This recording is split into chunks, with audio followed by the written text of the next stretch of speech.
안녕하세요. 스튜브 잡스입니다. 핸드폰을 어떻게 하면 싸게 살 수 있는지, 요금제 선택은 어떻게 하면 잘할 수 있는지 노하우를 공개하도록 하겠습니다. 저는 20년 동안 휴대폰 유통업에 종사하고 있는 사람입니다. 먼저 휴대폰을 구입하기에 앞서서 좋은 통신사를 선택을 해야겠죠. 나에게 맞는 통신사, 나에게 도움이 되는 통신사를 먼저 선택해야 되는데 SK텔레콤에 대해서 한번 알아보도록 하겠습니다. 어디까지나 개인적 의견이기 때문에 전적으로 믿으시면 안 되고요. 전적으로 신뢰하셔도 안 됩니다. 이것은 어디까지나 개인적인 의견입니다. 짧게 한번 알아보도록 하겠습니다. 지금 현재 30, 40대 분들은 광고를 통해서 많이 보셨을 텐데요. 성경그룹이 SK텔레콤의 모태입니다. 성경그룹은 장학퀴즈를 오랫동안 후원한 곳으로 알려져 있고 그 CM송도 여러분들이 많이 들으셨을 겁니다. 기업도 마찬가지로 선의의 경쟁을 통해 마음이 잘 되면 진심으로 축하해주고 더 잘하려고 노력하게 될 때 더욱 성장, 발전해 갈 것입니다. SK텔레콤을 알려면 먼저 SK그룹에 대해서 알아야 합니다.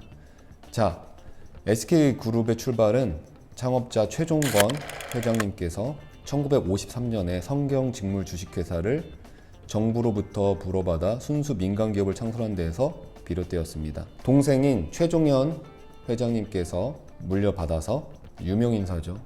최태원 회장님께서 지금 현재 SK그룹의 회장님으로 재직 중에 있습니다. 그리고 쉽게 설명하자면 섬유를 만드는 회사가 인수합병을 통해서 여기까지 오게 됐는데 SK그룹은 인수합병의 귀재라고도 말할 수 있습니다. 대한석유공사, 유공이죠. 이 유공을 선경에서 인수를 하게 됩니다. 지금 현재 SK죠. SK는 무엇의 약자냐면 바로 선경, SK, 선경의 약자입니다. 그래서 대한석유공사, 즉 유공을 SK에서 인수를 했죠. 그래서 여러분 SK 주유소에서 기름 많이 넣고 계시죠. SK텔레콤 주식회사는 SK그룹 계열의 정보통신 업체라고 보시면 되겠습니다.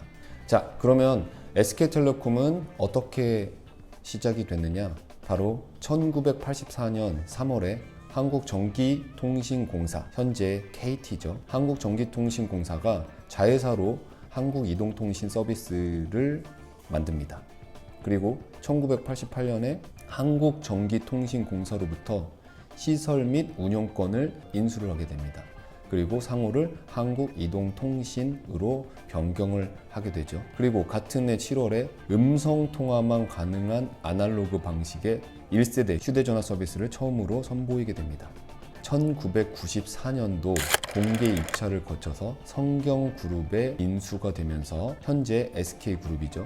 인수되면서 민영화되었고 1997년 3월에 지금의 SK텔레콤으로 상호를 변경하게 됩니다. 자, 그러면 1994년도에는 누가 대통령이었냐? 바로 김영삼 전 대통령. 그런데 그 전에 대통령이 노태우 전 대통령이었습니다. 노태우 전 대통령과 최태원 회장과의 관계를 뗄래야 뗄 수가 없는데요. SK그룹과 노태우 전 대통령 서로 사돈관계입니다. 그래서 이미 노태우 전 대통령 시기에 입찰을 통해서 민영화가 될 수 있었는데요. 한국전기통신공사가 노태우 전 대통령 때 이미 한번 인수를 할 수 있었는데 사돈 간에 어떤 불필요한 억측이나 불필요한 의심을 피하기 위해서 포기를 하고 1994년도에 공개 입찰을 통해서 드디어 황금알을 낳는 거위라는 이동통신을 손에 넣게 됩니다. 자, 여러분들이 SK텔레콤 하면 떠오르는 생각이 어떤 게 있을까요? 많은 사람들의 생각이 다를 수 있겠지만은 기본적으로 1등 통신사, 현재 시장 점유율이 상당히 높죠. 현재 SK텔레콤은 40%대 점유율을 보유하고 있고 원래는 50%가 넘는 시장 점유율을 기록하고 있었다가 현재는 40%대의 시장 점유율을 기록하고 있습니다. SK는 이동통신 사업 초기에 황금 주파수를 낙찰받으면서 그 황금 주파수로 인해서 산에서도 잘 터지고 바닷가에 잘 터지고 전국 어디나 잘 터진다는 인상을 줬습니다. 그리고 번호가 011로 시작되는 번호였기 때문에 1번, 1등이라는 이미지로 승승장구하게 됩니다. 그리고 마케팅도 굉장히 잘 하게 되죠.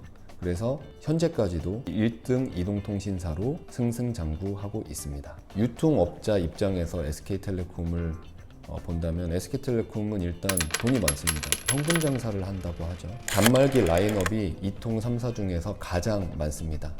CS, 커스터머 서비스라고 하는데요.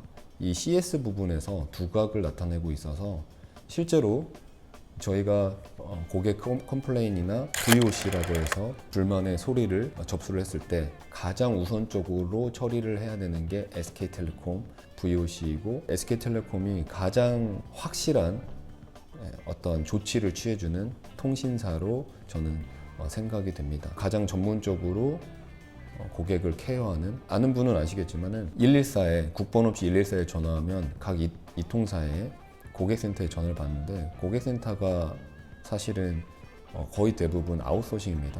그런데 이 아웃소싱 업체의 사장들도 사실은 SK텔레콤 출신들이 맞는 경우가 많기 때문에 일종의 DNA가 비슷하다, 그리고 라인이 하나다, 어떻게 보면 같은 식구라고 생각을 하고 회사 관리를 하는 것 같아요.